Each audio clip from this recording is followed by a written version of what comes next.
One of the key opportunities for mobile learning is to enable students to make the switch from being consumers to creators. According to a report from Cisco, nearly 500 million new mobile devices were connected to the internet in 2014. The Georgian House Museum at No. 1 Royal Crescent commissioned a reproduction cabinet of curiosities.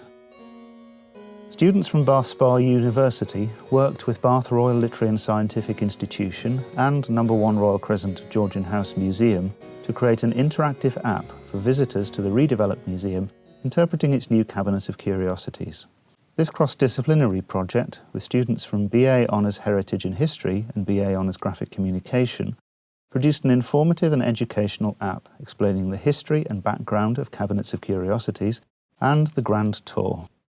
More specifically, the app looked in detail at objects a typical 18th century gentleman would have collected on his tour. Using software such as Adobe InDesign is an essential skill for graphic designers and illustrators to create content for print, but it can also be used to author for tablets and phones.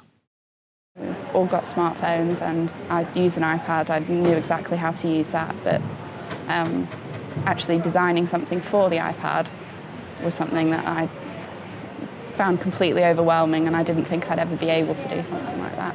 So although you were familiar with, shall we say, the controls, you knew intuitively what to do? Yeah, so you understand that you can swipe up and down and zoom in, you can tap and...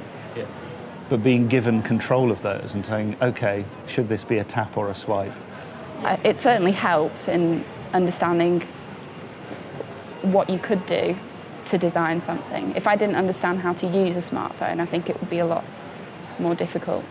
Using InDesign with Mag+, students can easily construct layouts, build interactivity, and push this immediately to an iPad for review. This fluid workflow allows them to quickly experiment with ideas, make adjustments, and changes.